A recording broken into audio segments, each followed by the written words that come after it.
ஆக்கப்பட்டிருக்கிறது. இந்த அடிப்படையிலே இலங்கையிலே பாரம்பரியமாக உற்பத்தி செய்யப்பட்ட கடலுப்பானது வடக்கு மாகாணத்தில் ஆனையிறவு பரந்த உட்பலத்திலிருந்து மிகப்பெரிய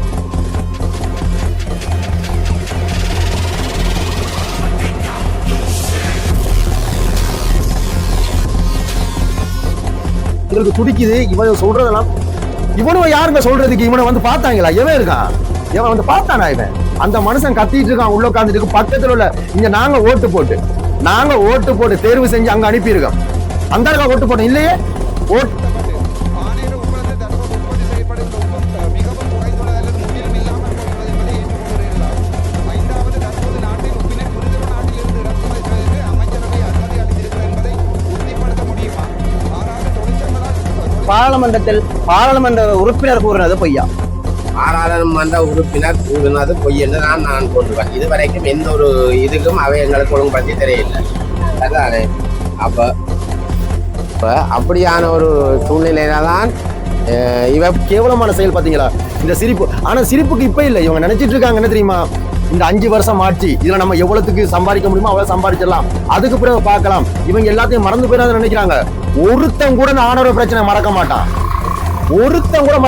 எங்களைய வந்து கரைபடிஞ்சு வேலை வாய்ப்பும் உப்பு ஏற்றி அனுப்பி நாங்க ஏன் உப்பு ஏற்ற நாம சொல்லி நாங்கள் இது பண்றோம்னு சொன்னால் எங்களுக்கு வேலை இல்லை. ஜோன் கோடினா நான் ஒன்றோட நான் ஜோன் பண்ணேன். எங்களுக்கு இந்த உப்பை இந்தியா வெளியே இந்தியா நீங்க பைக் பண்ணியா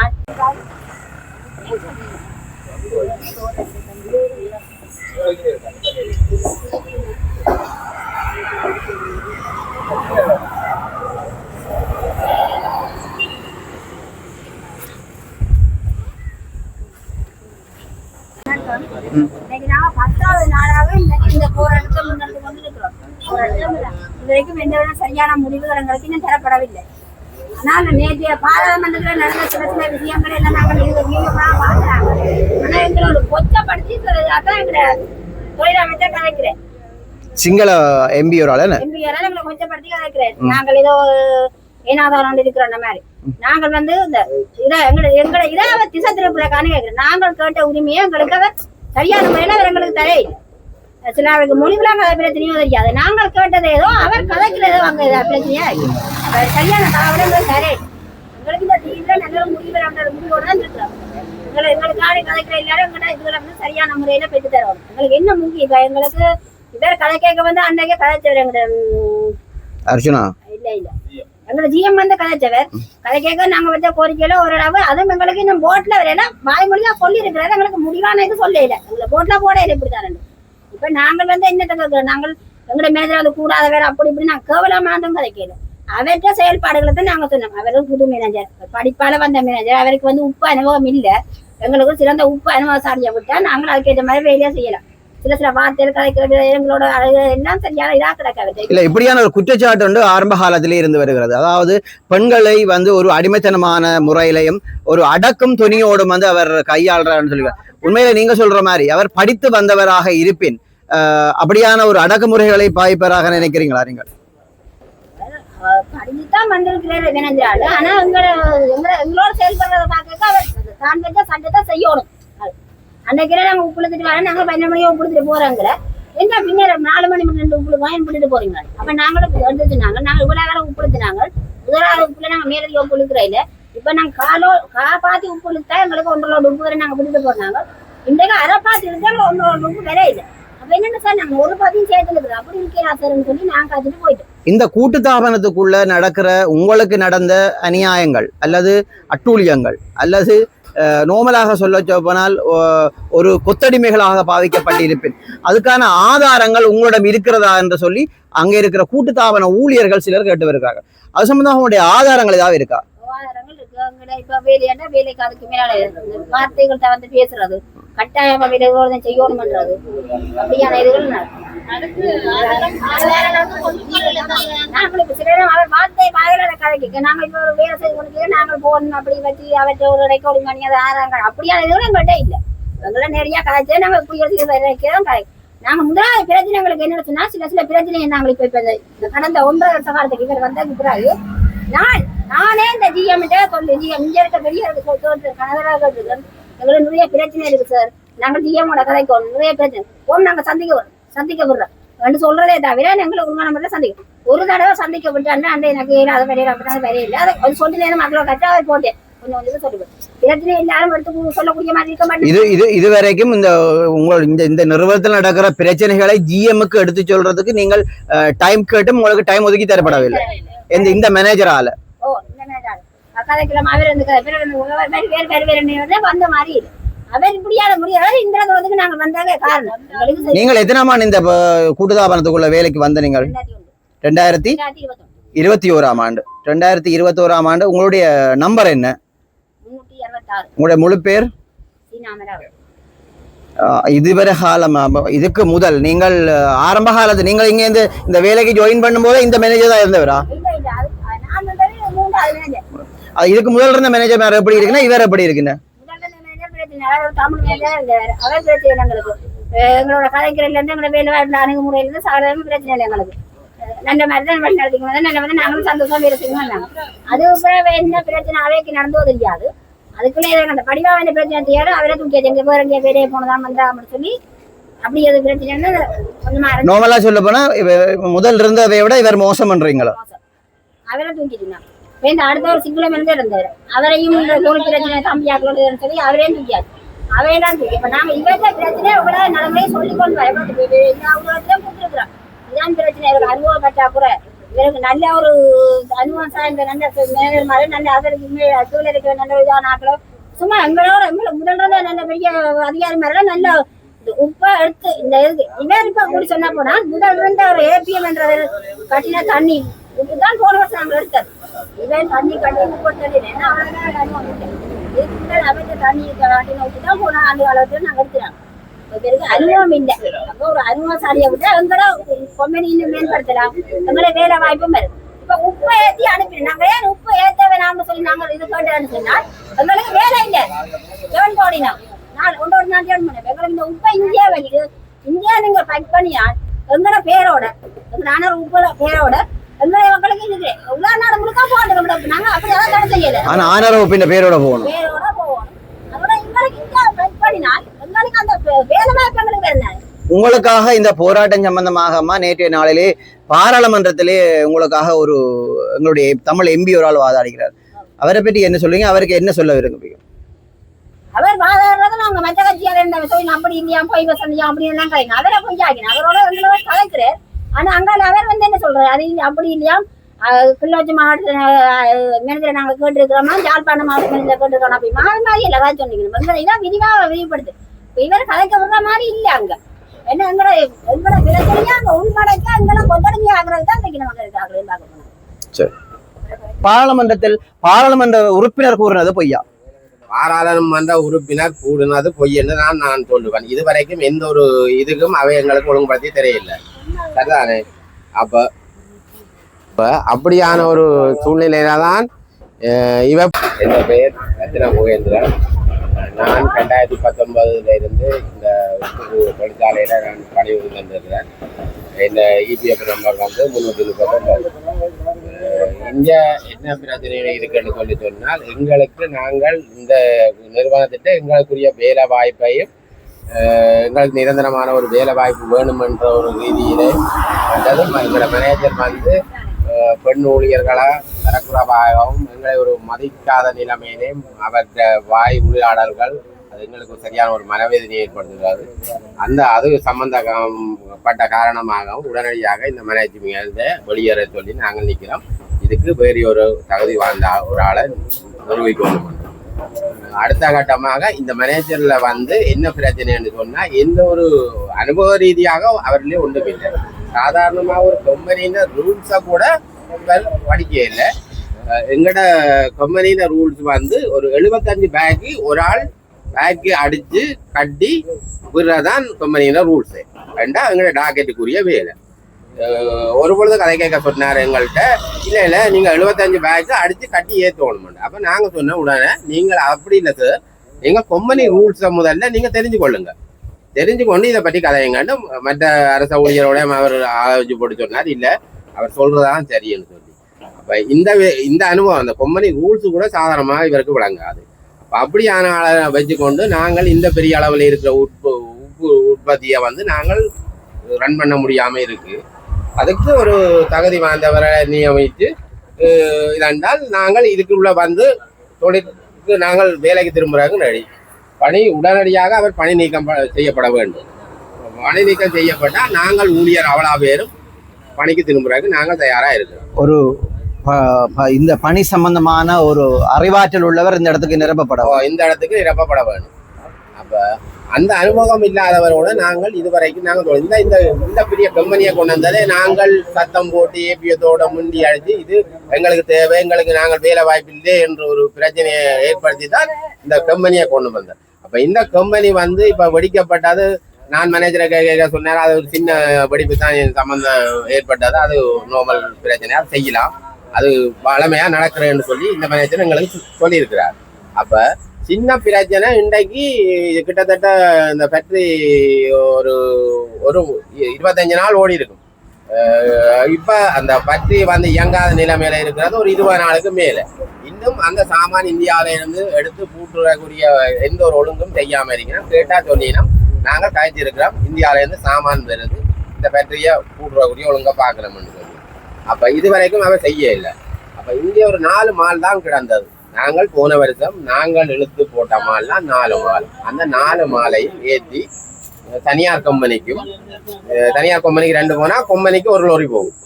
அப்படி ஏற்றி அவன் கூடிய விலைக்கு அந்த உப்பை கொண்டு போய் அங்க சுத்திகரிச்சு அவன் தான் பைக்கெட் அடிச்சு அவன் தீர்மானிக்கிறதான் விலை. ஒரு சின்ன ஒரு கேள்வி உண்டு. நீங்கள் ஆரம்பத்தில இருந்து ஒரு குற்றச்சாட்டை வைத்திருக்கிறீர்கள் அப்படின்னா எங்களுக்கு அதாவது ஊழியர்களுக்கான சரியான சலுகைகள் இங்கே வழங்கப்படவில்லை என்று.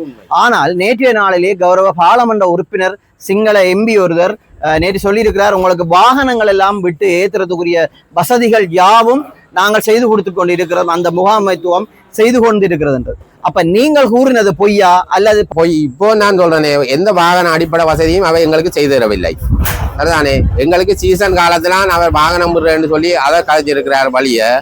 அதுக்கும் சீசன்ல இந்த முறை சீசனே இல்லை அறவே. அப்ப என்னென்னு இவர் வாகனம் விட்டேன்னு சொல்லி இந்த கௌரவ பாராளுமன்ற உறுப்பினர் தெரிவித்தவர் எனக்கு இது விளங்குது இல்லை. அவரும் சரியான ஒரு ரீசன் இல்லாம தான் அவர் கழிச்சிருக்கிறார். ஆனா நேற்றைய நாளிலே எங்களுடைய பாராளுமன்ற உறுப்பினர் டாக்டர் அர்ஜுனா அவர்கள் உங்களுக்காக ஆஜராயிருக்கிறார். அது சம்பந்தமா உங்களுடைய கருத்து என்ன? அவருக்கு உண்மையிலே அவர் எங்களை ஒரு நல்ல விஷயத்தை பற்றி கலைக்கிறார். எங்களோட மக்களுக்குரிய தீர்வை பெற்று தரணும்னு சொல்லி அவரும் ஆதங்கப்பட்டு தான் அதை இதன்றார். என்னன்னு சொன்னா எங்களை ஒரு வெளி உலகத்துக்கு தெரியாத மாதிரி எல்லாத்தையும் இதுக்குள்ளேயே அமர்த்தி இதுகளை மூடி இதுக்குள்ளேயே நாங்கள் முடிச்சிடலாம்னு சொல்லி அவன் இந்த முகாமைத்துவத்தின் ஒரு அபிப்பிராயம் இருக்கு. ஆனால் நேற்றைய நாளிலே அந்த கௌரவ பாராளுமன்ற உறுப்பினர், அதாவது சிங்கள பாராளுமன்ற உறுப்பினர் சொல்கிறார், இனவாதத்தை காக்கிறீர்கள் அல்லது பிரதேசவாதத்தை தூண்டுகிறீர்கள் அல்லது ஆணவ உப்பை ஏன் ரஜல் லுனு என்று சொல்ல முடியாது என்ற இதை சொல்லுகிறார்கள். அதற்கான உங்களுடைய விளக்கம் என்ன? என்னத்துக்காக நீங்கள் ஆணவ உப்பு என்ற பெயர்ல வரணும் என்ற என்னத்துக்காக கூறுகிறீர்கள்? ஆணரவு உப்பு வந்து வடமாகாணத்திலேயே பெரிய ஒரு உப்பளம் ஆணரவு உப்பளம். இந்த ஆணரவு உப்பளத்தில இருந்துதான் உப்பு எடுத்துக்கொண்ட வேற ஃபேக்டரிகளுக்கு இவை இஷ்யூ பண்ணி இதை சுத்திகரிச்சு பக்கெட் அடைச்சு வெளியில விடியணும். நாங்கள் கேட்கிறோம், எங்கட மண்ணில இருக்கிற பேரை நீங்கள் வையுங்கன்னு நானே கேட்கிறோம். அது இனவாதமா? அது கேட்டது ஆணரவு உப்பு ஆணரவு வைங்க, அதை ரஜனூனு ஆக்குறீங்க. அது தேவையில்லை. ஆனா கௌரவ கைத்தொழில் அமைச்சருக்கு ஒன்று விளங்குது இல்லை என்னன்னு சொன்னா, நாங்கள் வந்து சிங்கள மக்களுக்கு எதிரானவர்கள் கிடையாது. நாங்கள் கேட்கிற என்னன்னு சொன்னா, எங்களுக்குரிய நிரந்தர வேலை வாய்ப்பை இந்த கம்பெனி தராம எங்களுக்கு ஒன்றை விட்ட ஒரு நாளைக்கு வேலை தருது. அந்த உப்பை இந்த ஃபேக்டரி இருக்கிறபடியா இங்க பேக்கெட் அடைச்சு இஞ்சத்தை எங்கட ஊழியருக்கு வேலையை கொடுக்க சொல்லித்தான் நாங்கள் கேட்கிறோமே தவிர, எங்கட உப்பை கொண்டு போய் நீங்கள் கொழும்பு சிங்கள மக்கள் சாப்பிட வேண்டாம்னு நாங்கள் அப்படி சொல்லல. அவர் தவறாக இதை பயன்படுத்துகிறார். அதுக்கு மிக மன வருத்தமா கிடக்கு எங்களுக்கு. அவர் அந்த கருத்தை தவறாக வெளியிட்டார். இந்த இடத்துக்கு அவரை நேரடியாக அழைப்பதற்காக அழைப்பதாக விடுக்கிறீர்களா நீங்கள்? அந்த கைத்தொழில் அமைச்சர், கௌரவ பாராளுமன்ற கைத்தொழில் அமைச்சர் அவர்களை இந்த இடத்திற்கு நேரடியாக வந்து இட்டு செல்வதற்கான அழைப்பை நீங்கள் விடுப்பீர்களா? நாங்கள் அதுக்கு சம்மதிக்கிறோம். அவர் உடனடியாக இந்த ஊழியர் பிரச்சனை சம்பந்தமாக இந்த வரணும் வந்து நேரடியா என்ன பிரச்சனை உங்களுக்கு கேட்டாருன்னு சொன்னா அதுக்குரிய விளக்கத்தை நாங்கள் சொல்லுவோம். சரிதானே? அப்ப அப்படியான ஒரு சூழ்நிலையில இருக்க கூட நாங்கள் இந்த வேலை வாய்ப்பை எங்கட மக்களுக்கு இந்த நாங்கள் வெளியில நின்று ஆர்ப்பாட்டம் செய்து இருக்கோம். அப்ப நீங்கள் எங்கட மக்களுக்கு வாங்குங்கப்பா. நாங்கள் இந்த உப்பை மட்டும் ஆனா இதை தவறுதலாக நீங்கள் சித்தரிக்கிறீர்கள். அதுதான் உங்களுக்குள்ள பிரச்சனை. பிரதேசவாதம் என்றது ஒன்றை நீங்கள் தவறுதலாக சித்தரித்து பயன்படுத்துறீங்க. ஆனால் நாங்கள் அப்படி நினைக்கவில்லை. நாங்கள் கேட்கிறோம் என்னன்னு சொன்னா எங்களுக்கு எங்கட மக்களுக்குரிய வேலை வாய்ப்பை கொடுங்க. நாங்கள் இன்றைக்கு இன்றைக்கே பார்த்து 12 நாளோ 13 நாள் ஆகுது. 10வது நாளாக இன்றைக்கு நாங்கள் செய்திருக்கோம். இதுவரைக்கும் டிஎம் வந்து எங்களோட கதை என்ன முடிவு தந்தார்? ஒரு முடிவும் இல்லை. நாங்கள் கேட்டது 5 கோரிக்கைக்கும் விளங்கி வாரார், அதெல்லாம் செய்து எல்லாம் என்று சொல்லி. ஆனா இதுவரைக்கும் அந்த கோரிக்கை எழுத்து மூலமாக எங்களுக்கு தெரியல. இப்ப சொன்ன மாதிரியே பஸ் எல்லாத்தையும் நாங்கள் விட்டு இருக்கிறோம், மக்கள் எல்லாரும் வேலைக்கு வாரார்கள் என்று ஒரு பொய் தகவல் வந்தது. அதே மாதிரி தான் எல்லாம் வாயால சொல்லப்பட்டிருக்க தவிர எழுத்து மூலமாக மக்களுக்கு இதை அவர் வெளிக்கொணர விரும்பவில்லை.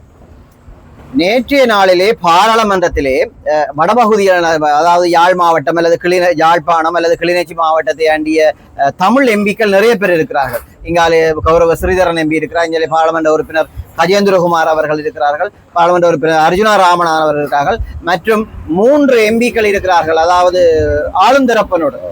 இதுவரை நேரமும் நேற்றைய நாளிலே டாக்டர் அர்ஜுனா அவர்கள் தான் உங்களுடைய போராட்டம் சம்பந்தமாக அந்த பாராளுமன்றத்திலே கதைத்திருந்தார். ஏன் மற்ற தலைமைகள் கதைக்கவில்லை? நீங்கள் ஓட்டு போட்டுத்தான் அவர்கள் பாராளுமன்றத்துக்குள் போனார்கள். மக்கள் சேவகர்களாகத்தான் அந்த பாராளுமன்ற பிறகு இருக்க வேண்டும். மக்களுடைய பிரச்சனை கதைப்பதற்காகத்தான் நீங்கள் ஓட்டு போட்டு அவர்களை பாராளுமன்றம் அனுப்பியிருக்கிறீர்கள். என்ன காரணத்திற்காக நேற்றைய நாளிலேயும் சரி இதுவரை காலமும் சரி ஸ்ரீதரன் அவர்கள் பாராளுமன்றத்தில் உங்கள் ஆர்ப்பாட்டம் சம்பந்தமாக அல்லது உங்களுடைய வேலை நிறுத்தம் சம்பந்தமாக பாராளுமன்றத்தில் கதைக்கவில்லை? அதுக்கு நாங்கள் மிக வேதனையும் கண்டனத்தையும் தெரிவித்துக் கொள்கிறோம். எங்கட தமிழ் எம்பியா இருந்து கூட இன்று வரைக்கும் எங்களுக்காக இவை எந்த ஒரு குரலும் கொடுக்க வேண்டிய இடத்தையும் கொடுக்க இல்லை. என்னவோ தெரியும், அவருக்கு முன்னமே தான் கோவதாபம் இருக்கோ தெரியும், அவர் கொஞ்சம் முளத்தி தான் செயல்படுறார். சரி, அவருக்கு ஒரு சந்தர்ப்பம் கொடுத்தாச்சு. ஆனா இது நான் நிறைய படிச்சிருக்கேன். எல்லாருக்கும் கோவதாபம் இருக்கிறதா? இல்ல என்னன்னு சொன்னா அவ என்ன காரணத்துக்காக எங்களோட வந்து கலந்து உரையாடல் என்ற ஒரு பிரச்சனை அவையத்தான் நாங்கள் கேட்கலாம். உடனடியாக நீங்க இன்னத்துக்கு என்ன பிரச்சனைக்காக நீங்கள் எங்களோட கதைக்கிறதுக்கு விலதி போறீர்கள் என்று எங்களுக்கு விளங்க இல்லையாது. அது நீங்க அவையால் நேரடியா வந்தா அதற்குரிய கேள்வியை நாங்கள் அவையிட்ட கேட்கிறோம். புதிதாக ஒரு வதந்தி ஒன்று பரவி கொண்டிருக்கிறது. அது உண்மைத்தன்மை எனக்கு தெரியவில்லை. இந்த ஆர்ப்பாட்டத்தில் இருக்கிறவர்களுக்கு பின்னால் ஒரு அரசியல் பலம் விளாவுறதாகவும், இந்த இடத்திலே நீங்கள் காசு வேண்டி போட்டுத்தான் இந்த இடத்திலே ஆர்ப்பாட்டத்தில் ஈடுபடுவதாகவும் ஒரு வதந்தி ஒன்று பரவி கொண்டிருக்கிறது. இது சம்பந்தமாக உங்களுடைய கருத்து என்ன? எந்த ஒரு அரசு கேவலமான செயல் பாத்தீங்களா இந்த சிரிப்பு? ஆனா சிரிப்புக்கு இப்ப இல்ல, இவங்க நினைச்சிட்டு இருக்காங்க என்ன தெரியுமா, இந்த 5 வருஷம் ஆட்சி இதுல நம்ம எவ்வளவுக்கு சம்பாதிக்க முடியுமோ அவ்வளவு சம்பாதிச்சிடலாம், அதுக்கு பிறகு பார்க்கலாம். இவங்க எல்லாத்தையும் மறந்து போயிடாத நினைக்கிறாங்க. ஒருத்தன் கூட ஆணவ பிரச்சனை மறக்க மாட்டான், ஒருத்தன் கூட மறக்க மாட்டான். எங்களைய வந்து கரைபடிஞ்சல் பின்னணியும் இல்லை. இதுல எங்களுக்கு எவருமே காசு போட்டது கிடையாது. நாங்கள் வேணுமென்னு சொன்னா எங்களுடைய அக்கௌண்ட் வேலை நாங்கள் தெல்லாம், நீங்கள் செக் பண்ணி பாருங்க. இதுல இருந்து அந்த பொய் வதந்தி எது உண்மை எது பொய்ன்றதை நீங்க விளங்கிக் கொள்வீங்க. எல்லாத்தையும் ஐசி நம்பரையும் அடிச்சா அக்கௌண்ட்கள் வருந்தானே, சகல ஆய்வையும் நீங்க எடுங்க. அதுக்குரிய ரீசன் பின்னணியும் இல்லை. இதுல எங்களுக்கு எவருமே காசு போட்டது கிடையாது. நாங்கள் வேணுமென்னு சொன்னா எங்களுடைய அக்கௌண்ட் வேலை நாங்கள் தெல்லாம், நீங்கள் செக் பண்ணி பாருங்க. இதுல இருந்து அந்த பொய் வதந்தி எது உண்மை எது பொய்ன்றதை நீங்க விளங்கிக் கொள்வீங்க. எல்லாத்தையும் ஐசி நம்பரையும் அடிச்சா அக்கௌண்ட்கள் வருந்தானே, சகல ஆய்வையும் நீங்க எடுங்க. அதுக்குரிய ரீசன் அப்படி வேற யாரும் எங்களுக்கு காசு கைமாற்றா எங்கேன்னு போட்டால் வழிய, மற்றபடி அரசியல் சம்பந்தப்பட்ட பிரச்சனையில நாங்கள் இதுக்கு காசு வேண்டியதில்லை. எங்கட பிரச்சனை என்னன்னு சொன்னால், நாங்கள் இதுக்கு இந்த கம்பெனிக்குள்ள நாங்கள் வேலைக்கு போகணும், எங்களுக்கு நிரந்தரமான வேலை தேவை என்று சொல்லித்தான் இந்த போராட்டத்தை முன்னெடுத்திருக்கிறோமே தவிர அரசியல் ரீதியாகவோ எல்லாம் வேறு ஏதாவது ஒரு அடிப்படையிலையோ நாங்கள் இதுக்குள்ள போகவில்லை. நிறைய கொச்சப்படுத்தாங்க. நான் பெத்த பிள்ளைக்கு நான் தான் பேர் வைக்க முடியும். அதான் உண்மை. நான் பெத்த பிள்ளைக்கு நான் தான் பேர் வைக்க முடியும். இது என்னோட இடம். நான் வந்து அம்மாந்தோட்டையிலையோ இல்ல கொழும்புலையோ வந்துட்டு பேரை மாத்து நான் சொல்லலையே. என்னுடைய இடத்துல என்னுடைய தமிழ் பேரவை ஆணையர்ன்ற பேரு, ஆணையர்ன்ற பேர். நான் 2023 வேலைக்கு வந்தேன். என்னோட இபிஎஃப் நம்பர் வந்து 506. இப்போ ஒரு வதந்தி கிளம்புதாமா, காசுகள் அக்கௌண்ட்டுக்கு போட்டிருக்காம செய்யறேன்னு சொல்லி அது பிரச்சனை இல்லை. அந்த வதந்தி எப்படி வருதாக இருந்தால், அதாவது வந்து இந்த ஆர்ப்பாட்டத்துக்கு தலைமை தாங்கிறது மிஸ்டர் கயன். கயனோட வந்து ஒரு சம்பந்தப்பட்ட ஒரு அரசியல்வாதி வந்து கயனோட கதைத்ததாகவும் 2200 ரூபாய் படி வீதம் நீங்க உங்களுக்கு அவருடைய அக்கௌண்ட்டுக்கு போவதாகவும் மக்களுக்கு உங்கள் ஊடாக போவதாகும். இந்த ஆர்ப்பாட்டத்தை கைவிட வேண்டாம், இந்த ஆர்ப்பாட்டத்தை நீங்கள் முன்னெடுத்து செல்லுங்கள், உங்களுக்குரிய சம்பளங்களை நாங்கள் எங்க வேலை பார்த்தாலும் சம்பளம் தான் அப்படி என்ற ஒரு தொனியில இந்த வதந்தி போய்கொண்டிருக்கிறது. இதுண்ட உண்மை தன்மை என்ன? வதந்தி நிறைய வதந்தியில் ஒரு போராட்டம் ஒண்ணு வந்துச்சுன்னா நண்பா வதந்திகள் வந்து நிறைய வரும். சரியா? உண்மையான போராட்டங்களுக்கு வதந்தி வந்தே ஆகும். இப்போ ஒரு சின்ன ஒரு இது உண்மைய பார்லிமெண்டத்துல அர்ஜுனான்றவர் சொல்றாரு. அந்த அர்ஜுனா சொல்லும் போது அது பின்னுக்கு இருக்கிறவங்க, அதாவது கைத்தொழில் அமைச்சருக்கு பின்னுக்கு இருக்கிறவங்க நக்கலா எப்படி சிரிக்கிறாங்கன்னு பாத்தீங்களா? அவன் உண்மை சொல்றானா பொய் சொல்றாரான்னு சொல்லி இறங்கி வந்து பார்த்தாதான் தெரியும். எங்கேயோ ஒரு கொழும்புல நின்றுகிட்டு இங்க வந்து பார்க்கவும் இல்லை, விசிட் பண்ணவும் இல்லை, ஊழியருக்கு என்ன பிரச்சனைன்னு சொல்லல, எதையுமே பார்க்கல. ஆனா சிரிக்கிறாங்க, எவ்வளவு நிறைய கொச்சப்படுறாங்க. நான் பெத்த பிள்ளைக்கு நான் தான் பேர் வைக்க முடியும். அதான் உண்மை. நான் பெத்த பிள்ளைக்கு நான் தான் பேர் வைக்க முடியும். இது என்னோட இடம். நான் வந்து அம்மாந்தோட்டையிலையோ இல்ல கொழும்புலையோ வந்துட்டு பேரை மாத்து நான் சொல்லலையே. என்னுடைய இடத்துல என்னுடைய தமிழ் பேரவை ஆணையர்ன்ற பேரு. ஆணையர்ன்ற பேரை கை நீங்க சொல்லிட்டீங்க. எங்களுக்கு அதான் எங்கட எக்கோனை நீங்க செக் பண்ணி பார்க்கலாம். எங்கட உரிமை. இதெல்லாம் ஒரு சில்லியான கதை. இவனை சொல்றதெல்லாம் எங்களுக்கு துடிக்குது. இவனை சொல்றதெல்லாம் இவனும் யாருங்க சொல்றதுக்கு? இவனை வந்து பார்த்தாங்களா? எவன் இருக்கான்? எவன் வந்து பார்த்தானா? இவன் அந்த மனுஷன் கத்திட்டு இருக்கான் உள்ள உட்காந்துட்டு பக்கத்துல உள்ள இங்க நாங்க ஓட்டு போட்டு தேர்வு செஞ்சு அங்க அனுப்பியிருக்கோம். அந்த ஓட்டு போட்டோம் இல்லையே, ஓட்டு போட்டு தேர்வு செஞ்சு உடனே அனுப்பியிருக்கோம். ஆனா அவனும் அவனோட சேர்ந்து சிரிச்சிட்டு இருக்காங்க. அவன் இவனு சொல்லும் போது எங்க ஆதங்கம் மன்னிக்கணும், சிரிச்சிட்டு இருக்காங்க. எழும்பி குரல் கொடுக்கலாம் தானே, என்ன பிரச்சனை குரல் கொடுக்கலாம் தானே, ஏன் கொடுக்கல? அப்படின்னா என்ன? ஆதாயம் எங்க இருக்கோ அங்க. அப்ப யார் கல்ல? பஸ் விட்டாங்களா? இங்க பஸ்ஸை காட்ட சொன்ன பாப்போம். வடிவேல் சொன்ன மாதிரிதான் இருக்கும் கிணத்த காணம்னு. இந்த பஸ்ஸை வந்து பார்த்ததோட எங்கடா பஸ்ஸை காணம்னு தேட போறாங்க. ஆக்கப்பட்டிருக்கிறது. இந்த அடிப்படையிலே இலங்கையிலே பாரம்பரியமாக உற்பத்தி செய்யப்பட்ட கடலுப்பானது வடக்கு மாகாணத்தில் ஆணையிரவு, பரந்தன், உப்பளத்திலிருந்து மிகப்பெரிய அந்த மனுஷனுக்கு ஒன்றும் தெரியல போல இருக்கு. மறைக்கிறாங்க நிறைய விஷயங்கள். நீங்க வேற கேள்வி. அந்த உங்களுடைய இந்த உப்பளத்தில் இருந்த பேர் வேப்பு சம்பந்தமாக இனவாதத்தை தூண்டும் விதமாக நடந்து கொள்கிறார் அர்ஜுனா என்ற ஒரு குற்றச்சாட்டு அர்ஜுனா மேலே வந்து கொண்டிருக்கிறது. ஐயா, இன்றைய நாளிலே உங்களுக்காகத்தான் ஆஜராக இருக்கிறார் அர்ஜுனா அவர்கள். நிறைய தமிழ் எம்பிமார் அங்க இருந்த போதும் அர்ஜுனா மட்டுமே தான் அந்த இடத்திலே ஆஜராக இருக்கிறார். இன்றைய நாள் அவருக்கு அதாவது எங்களுடைய சகோதர மொழி பேசுகிறவர்களால் அவருக்கு நிறைய இடைஞ்சல்கள் வந்து கொண்டிருக்கிறார். இது சம்பந்தமாக உங்களுடைய கருத்து என்ன? ஐயா, இப்ப இந்த ஆணையரவு உப்புன்னு மாத்துறதுல அவங்களுக்கு என்ன பிரச்சனை இருக்கான்னு தெரியல. பிரபாகரன் பேரா வைக்கிறியாதுன்னு சொல்லி நிறைய வார்த்தைகள் சொல்றாங்க. பேரா வச்சா எத்தனை கொம்பினி வீழ்ச்சியடையும்ன்றது அவங்களுக்கு தெரியும். ஏன்னா ஆணையரோட உப்புக்கு அவ்வளவு மதிப்பு கூட. ஏன் ஆணையர் உப்புன்ற வைக்கிறதுக்கு நீ பயப்படுற? நீ பை இதானே இவ்வளவு கோரிக்கை வையா. நான் பெத்தப்பல இப்ப ஒரு பேச்சுக்கு கிறிஸ்டினா இருக்கலாம், இஸ்லாமியத்தவர்களா இருக்கலாம், இல்ல ஹிந்துவா இருக்கலாம். சரியா? அவங்க மதம் சார்ந்துதான் பேர் வைப்பாங்க. இப்ப நான் போய் நின்னுக்கிட்டு நீ எதுக்கு ஹிந்து பேர் வைக்கல, நீ எதுக்கு முஸ்லீம் வைக்கல கேட்க முடியாது.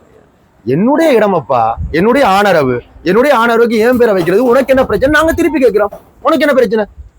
இதுக்கு நீங்க சொல்லுங்க முடிவு. அதை இனவாதத்தை தோன்றதாக. என்ன இனவாதம்? இதுல என்ன இனவாதம் இருக்கு? ரஜலுன்னு வச்சிருக்கலாம் தானே. ஏன் ரஜலுன்னு வைக்கணும்? இடத்துல வைக்க வேண்டியதானே. ஏன் ரஜலுன்னு வைக்கணும்னு கேட்கிறேன். ஆண்டாண்டு காலமா ஆணையர் எலிவன் பார்ட்ஸ், ஆண்டாண்டு காலமா என்ன ராவணன் காலத்துல கூட, என் முப்பாட்டன் ராவணன் காலத்துல கூட இதுக்கு பேர் ஆணையரவு தான். இந்த ஆணையரவை வந்து நீ என்னத்துக்கா நீ மாத்தணும்னு சொல்லி நீ என்னத்துக்கா நீ பாடுபடுற? அப்ப என்னட்ட இனவாதம் இருக்கா, உன்னட்ட இனவாதம் இருக்கா? என்னட்ட இனவாதம் இருக்கா, உன்னட்ட இனவாதம் இருக்கா? அப்ப உங்கள்கிட்ட தான் இனவாதம் இருக்கு, எங்கள்கிட்ட இல்ல. நாங்க கேட்கறது யார? எங்களை பழைய சிங்கள மேனேஜரை தான் கொண்டு வான்றோம். யார்கிட்ட இனவாதம் இருக்கு? சிங்கள மேனேஜரை கொண்டு வா. எங்க தமிழ் மேனேஜர் வேணான்னு தானே சொல்றோம். ஐயா, வழி தெரிஞ்சவன் தான் எனக்கு தலைவன். என்னுடைய வழி தெரிஞ்சவன் தான் எனக்கு தலைவன். எனக்கு என் வழி தெரிந்தவன் எனக்கு தலைவனா வந்தா சந்தோஷப்படுவேன். அதனாலதான் எங்க மேனேஜரா கேட்கிறோம். இந்த காசு கொடுத்துட்டு அரசியல் நடத்துறது அது உங்களுக்கு தான் தெரியும். அரசியல் திமிங்கலம், அரசியல் முதலைகள் அவங்களுக்கு தெரியலாம். என்ன தெரியலாம்? காசை வாங்கிட்டு எவன் பின்னுக்கு போகணும், காசை வாங்கிட்டு என்ன செய்யணும், மக்கள் மண்டை எப்படி கழுவணும்ன்றது உங்கள மாதிரி ஆட்களுக்கு தான் தெரியும். எங்கிற மாதிரி ஆட்களுக்கு அதெல்லாம் தெரியாது. கஷ்டப்படா ஓட்டு போடுற மக்களுக்கு அதெல்லாம் தெரியாது. வேற கேள்வி கேட்கலாம். இல்ல நீங்க இப்ப இந்த நேரத்திலே பார்த்தாலும் அவர் வந்து ஒரு அதாவது இங்க நடக்கிற முகாமத்துவம் சரியில்லை என்றுதான் உங்களுடைய குற்றச்சாட்டு. வேற ஒரு நல்ல ஒரு முகாமைத்துவத்துவம் தெரிந்த ஒரு அனுபவம் வாய்ந்தவரை இந்த இடத்திலே கொண்டு நிறுத்த சொல்லிதான் உங்களுடைய போராட்டமாக இருக்கு. உண்மை. அந்த வகையிலே அந்த கைத்தொழில் அமைச்சருக்கு இது சம்பந்தமான ஒரு குற்றச்சாட்டுகள் நீங்கள் அனுப்பினீர்களா, அல்லது கைத்தொழில் அமைச்சரை நேரடியாக வந்து எங்களுடன் கலந்து ஆலோசிக்கும்படி ஒரு பகிரங்கமான அறிவித்தலை இதுவரைக்கும் விட்டிருக்கிறீங்களா? ஐயா, கச்சேரி மூலமாக கடிதம் அனுப்பினாலே எல்லாரும் மூலமாக போகும்னு அர்த்தம். உண்மையா பொய்யா? கச்சேரி மூலமா நாங்க போயிட்டு கடிதம் கொடுத்துட்டு வந்தாச்சு. அப்ப அது அவங்களுக்கு காது கட்டி இருக்காதா? மீடியாக்கள் ஃபுல்லா வந்து எங்கள்கிட்ட வந்து எல்லாம் எடுத்துட்டு போயிருக்காங்க. அவங்க காதுக்கு போயிருக்குமா இல்லையா? 10ஆவது நாள் இன்னைக்கு போராட்டம் பண்ணியிருக்கோம். அவங்களோட காதுக்கு போயிருக்குமா இல்லையா? முகமது மேனேஜருக்கு நாங்க கடிதம் கொடுத்திருக்கோம், காதுக்கு போயிருக்கோம். ஜிஎம் வந்து எங்களை சந்திச்சு காய்ச்சிருக்காரு, காதுக்கு போயிருக்கோம் இல்லையா? என்ன அவருக்கு மட்டும் காரணம், அவருக்கு காது கேட்கலையா அவருக்கு? ஆனால் இப்படி ஒரு குற்றச்சாட்டு ஒன்று வருகிறது என்று சொன்னால், நீங்கள் சுமத்தப்படுற உங்கள் இந்த ஆர்ப்பாட்டக்காரர்களால் சுமத்தப்படுகிற ஒவ்வொரு குற்றச்சாட்டுக்கும் ஆக்கபூர்வமானதும் ஆதாரபூர்வமான ஆதாரங்கள் இல்லை என்ற ஒரு குற்றச்சாட்டு அவையல் ஊடாக. ஒரு பெண்களை வந்து போடி வாடின்னு ஒரு 10 கிலோ உப்புழுத்துட்டு இருக்கும் போது இப்ப இவர் இருக்காரு, இவரை நான் போடான்னு சொல்லிடுறேன், உடனே எடுத்து வீடியோ எடுக்க முடியுமா? ஆதாரம் என்ன? ஆதாரம் என்ன? ஆதாரம் அந்த இடத்துல ஆதாரம் இருக்காது அல்லது ஆதாரத்தை கொண்டு வர முடியாது என்ற துணிவோடு தான் அவர்கள் அப்படி ஆதாரத்தை கேட்கிறார்கள். அந்த துணிவோட தான் கேட்கிறான். மத்த ஆதாரத்தை நான் காட்டுறேன், எத்தனை லோடு கல் ஏத்தி இருக்க, என்னத்துக்கு மிஷின் பழுதுன்னு கேட்கிறேன். அதுக்கு பதில் சொல்ல துப்பு இல்ல. ஏன் மிஷின் பழுது? இவ்வளவு லொரியையும் நீ ஞாயிற்றுக்கிழமை ஜேசிபி போட்டு ஏத்திட்டு இருக்க, ஏன் துப்புல உனக்கு? இந்த நான் வார்த்தை மூலமா நான் கேட்கிறேனே, அதை சொல்றதுக்கு உனக்கு எதுக்கு துப்பு இல்லாம இருக்கு? நாங்கள் கேட்கிறோம் என்றால் என்ன காரணத்துக்காக இரவிலே நள்ளிரவிலே லோட் அடிச்சு கொண்டு லோரிகள் வெளியில போகிறது? ஐயா, இப்போ ஒரு பேச்சுக்க உண்மையை சொல்ல போனா, இது எனக்கு என்ன பிரச்சனை வந்தாலும் எனக்கு பிரச்சனை இல்லை. எனக்கு வெளி மாவட்டத்துக்கு உப்பு போறதோ இல்ல உலகத்துக்கு உப்பு போறதோ வேற நாடுகளுக்கு உப்பு போறதோ எனக்கு பிரச்சனை இல்லை. என் உப்பு எல்லா இடத்துக்கும் போனா எனக்கு பெருமை தான். என் ஆணையர் உப்பு எல்லா இடத்துக்கும் போனா எனக்கு பெருமை தான். இந்த ஃபேக்டரி சின்னது ஒரு 20 நாளா ரன் ஆகிட்டு இருந்துச்சு, ஓடிட்டு இருந்துச்சு. அதுக்கப்புறம் போல சின்ன ஒரு டயர் பிடிச்ச சத்தம் மாதிரி கேட்டுச்சு. இன்னொரு 1 மாசம் ஆகுது, என்ன செஞ்சு முடிக்கல. இவ்வளவு பெரிய ஃபேக்டரியில 1 மாசமா ஒரு சின்ன ஒரு இதை பூட்ட முடியல, பொருத்த முடியலன்னா அப்ப என்னன்றத நீங்க மீடியாக்காரங்க தான் நீங்க அவங்கள்ட்ட கேள்வி கேட்கணும், ஏன்னா எங்களுக்கு தெரியாது. சரியா? நாங்கள் பலமுறை இது சம்பந்தமாக முனைந்து தோல்வியே எங்களுக்கு வந்து சேர்ந்தது. அவருடன் நேரடியாக சந்தித்து கதைப்பதற்கான டைம் தரும்படியாக கேட்டிருந்தோம். இதுவரை நேரமும் டைம் தரவில்லை. நாங்க உண்மையான ஆட்கள் எல்லாருக்கும் நாங்க கொடுத்துட்டு இருக்கோம். எங்களோட பிரச்சனையை நாங்க எல்லாருக்கும் சொல்லிட்டு இருக்கோம். ஏன் அவர் கொடுக்க தயங்குறார்? ஏன் ஜிஎம் கொடுக்க தயங்குறாரு? அவங்கள பிள்ளை இருக்கு. அப்ப இதுக்கு மேல என்ன எவிடன்ஸ் தேவை? 10 நாளா நீங்களும் வந்து போராடுறீங்க, அவரோட கதைக்கணும், அவர்கிட்ட பேட்டி எடுக்கணும், உங்களோட பிரச்சனைகளை சொல்லுங்கன்னு சொல்றீங்க, எல்லாம் சொல்லு. ஏன் உங்கள்கிட்ட அவரு கொடுக்கறதுக்கு எல்லாம் தயங்கணும்? சொல்லுங்க பாப்பா. எங்கள்கிட்ட பொய்யலப்பா, முதுகுல பாரம் இருந்தாதான் காடு நுழைய பயம். நேற்றைய நாளிலே நீங்கள் யாழ்ப்பாணம் சென்று மனித உரிமை ஆணைக்குழுவிடம் முறைப்பாடு செய்வதாக அறிந்திருந்தோம். அது சம்பந்தமாக என்ன முறைப்பாடு, எந்த தலைப்பின் கீழ் இந்த முறைப்பாடுகளை மேற்கொண்டிருக்கிறீர்கள்? நாங்க வந்து எங்களோட கோரிக்கைகள், நாங்க என்னென்ன பதாகைகளை வச்சிருக்கோமோ கோரிக்கைகள், அத்தனை கோரிக்கைகளையும் நாங்க முன்வைத்து எங்களோட முகமைத்தாளர் அவரோட தகாத அந்த பேச்சுவார்த்தைகள், அது அப்புறம் போல அவரையும் வந்து வழக்குகள் சம்மந்தப்பட்டு அவங்க கதைக்கணும், அவங்கள வந்து கேட்டு விசாரிக்கணும். விசாரிச்சு மக்களுக்கு நல்ல ஒரு முடிவு, 10ஆம் நாள் போயிட்டு இருக்கு, நல்ல ஒரு முடிவு தரணும்னு சொல்லி அவங்கள்ட்ட நாங்கள் கடிதம் மூலமாக கொடுத்துட்டு வந்திருக்கோம். என்ன பதில் கூறினார்கள்? பதில் கூறினால் உடனடியாக நாங்கள் இதை எடுப்போம்னு சொல்லி ஒரு என்ஜிஓ மூலமாக தான் நாங்கள் வந்து அதை வந்து பதிவு செஞ்சிருந்தோம். அந்த நேற்றைய நாளில் இதுக்கு முதலில் அண்மை காலத்திலே உங்கள் இதில் சம்பந்தப்பட்டவர்கள் இருவர்களுக்கு கௌரவ மண்டலிய வழக்குகள் தொடக்கப்பட்டிருக்கிறது. அந்த வழக்கு சம்பந்தமாக கூற முடியுமா? இல்லை, எனக்கும் ரமணன் சொல்லி ஒரு ஆளுக்கு வழக்கு தொடர்பட்டிருந்துச்சு. அதில் வந்து நாங்கள் போனோம், எல்லா லாயர்ஸும் எழும்பி எங்களுக்காக வாதாடினாங்க. ஒரு 3/4 மணி நேரம் மட்டும் அந்த வாதாட்டம் போயிட்டு இருந்துச்சு. போன இடத்துல வந்து நிறைய நேரம் யோசிச்சு நிறைய நேரம் கலந்துரையாடல். 27ஆம் தேதி எங்களுக்கு தீர்ப்புன்னு சொல்லி 27ஆம் தேதி கொடுத்துருக்காங்க. 27ஆம் தேதி நாங்கள் போகணும். 27ஆம் தேதி என்ன சொல்லுவாங்கன்னு தெரியல. அதுக்குள்ளே எல்லா உப்பும் போயிடும் எங்களுக்கு அரைக்கிறதுக்கு. அதுக்கப்புறமா நாங்கள் உப்பு இழுத்து அதை பதப்படுத்தி அதுக்கப்புறமா தான் அரைக்கிறதுக்கு உள்ளே கொண்டு வரணும்.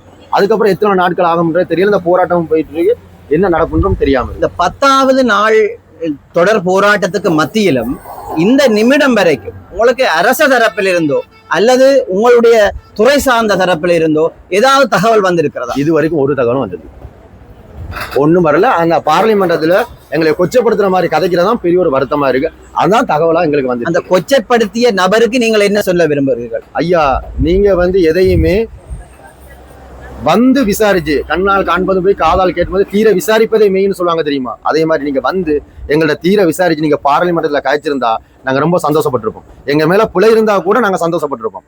ஆனா எங்கள்கிட்ட ஒண்ணுமே விசாரிக்காம கொள்ளாம நீங்க கதைச்சது, நீங்க ஒரு கைத்தொழில் அமைச்சர், நீங்க எவ்வளவு ஒரு பெரிய பதவியில இருக்கீங்க. ஆனா ஒரு எப்படி சொல்றது, உண்மையாலுமே ஒரு கேவலம் கட்ட செயல் ஐயா.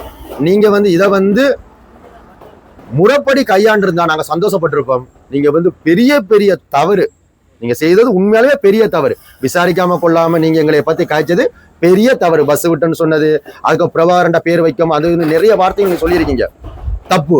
அடுத்தது 3வது வந்து கிளிநொச்சி மேனேஜரை மாத்திட்டு யாழ்ப்பாண மேனேஜரை கொண்டு வரணும்னு சொல்லி இருக்கிறது யாழ்ப்பாணத்து மேனேஜர். சரியா? அது முக்கியமானது. இது ஒண்ணு இருக்கிற, அது கூட அவருக்கு தெரியல. யாழ்ப்பாணத்து மேனேஜரா கிளிநொச்சி மேனேஜரான்னு கூட தெரியல. அப்ப என்ன கைத்தொழில் அமைச்சர் அவர்? அவர்கிட்ட கையில இருக்கிற டாக்குமெண்ட் பொய்யான டாக்குமெண்ட் இருக்கு. ஐயா அவருக்கு வந்து ஏதாவது பொய்யான யார் கொடுத்தாங்கன்னு எனக்கு தெரியல. ஆனா அதையும் எங்கள்கிட்டையும் விசாரிச்சுட்டு அவரும் விசாரிச்சுட்டு பேசியிருக்கணும்.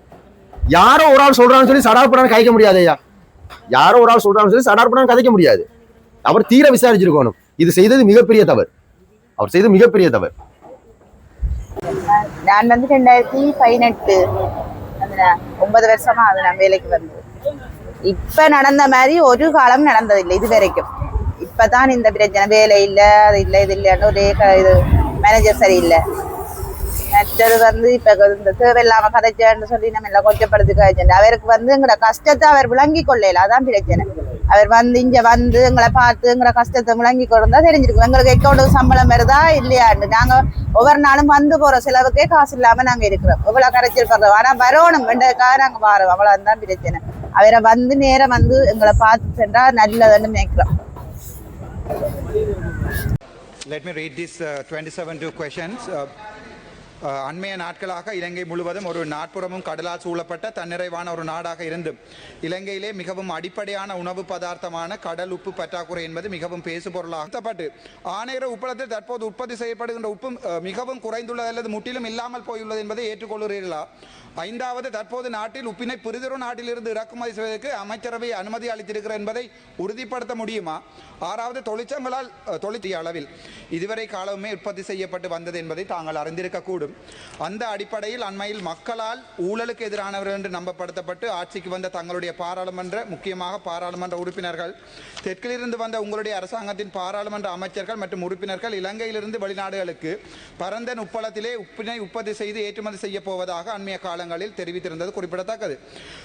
மேலும் அதனால் ஏற்பட்ட தங்களுடைய அரசாங்கம் ஆட்சிக்கு வந்த பின்னர் அரசியல் ரீதியாக ஒவ்வொரு அரசாங்க நிறுவனங்களில் இருந்து முகாமைத்துவம் செய்கின்ற முகாமைத்துவ கட்டமைப்புகளை சீர்குலைத்து பெருமளவானவர்களை இடமாற்றம் செய்து தங்களுக்கு சார்பான எந்த ஒரு அனுபவமற்ற முகாமைத்துவ தகுதி இல்லாத தங்களுடைய கட்சி சார்ந்த சாதாரண பணியாளர்களை முகாமைத்துவ அதிகாரிகளாக வேலைக்கு அமர்த்தி இருப்பது மிகவும் தெளிவாக தெரிகிறது.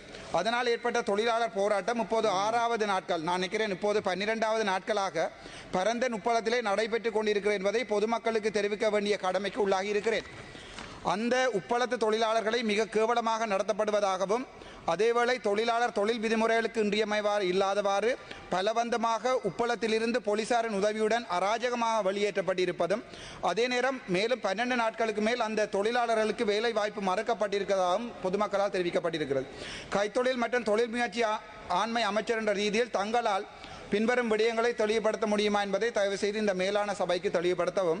1வது கேள்வி, ஆணையரவு உப்பளம் பாரம்பரிய உற்பத்தி செய்து வந்த உப்பினை ரஜ உப்பு என்ற பெயர் மாற்றியதற்கான காரணம் என்ன? இது தமிழர்கள் மீதான திட்டமிட்ட அடக்குமுறை ஒன்றின் வடிவமா? 2வது, ஆணையரவு உப்பளத்தில் 2024ஆம் ஆண்டு உற்பத்தி செய்ததை விட இன்றைய தினம் உற்பத்தி செய்யப்படுகின்ற உப்பின் அளவு மிக குறைவானது என்பது உண்மை. இதை தாங்கள் ஏற்றுக்கொள்கிறீர்களா? 3வது, ஆணையரவு உப்பளத்தில் தங்களுடைய அரசாங்கத்தால் 3 மாதங்களுக்கு முன்னராக முகாமைத்துவ மாற்றம் ஒன்று செய்யப்பட்டுள்ளது என்பதை தாங்கள் ஏற்றுக்கொள்கிறீர்களா?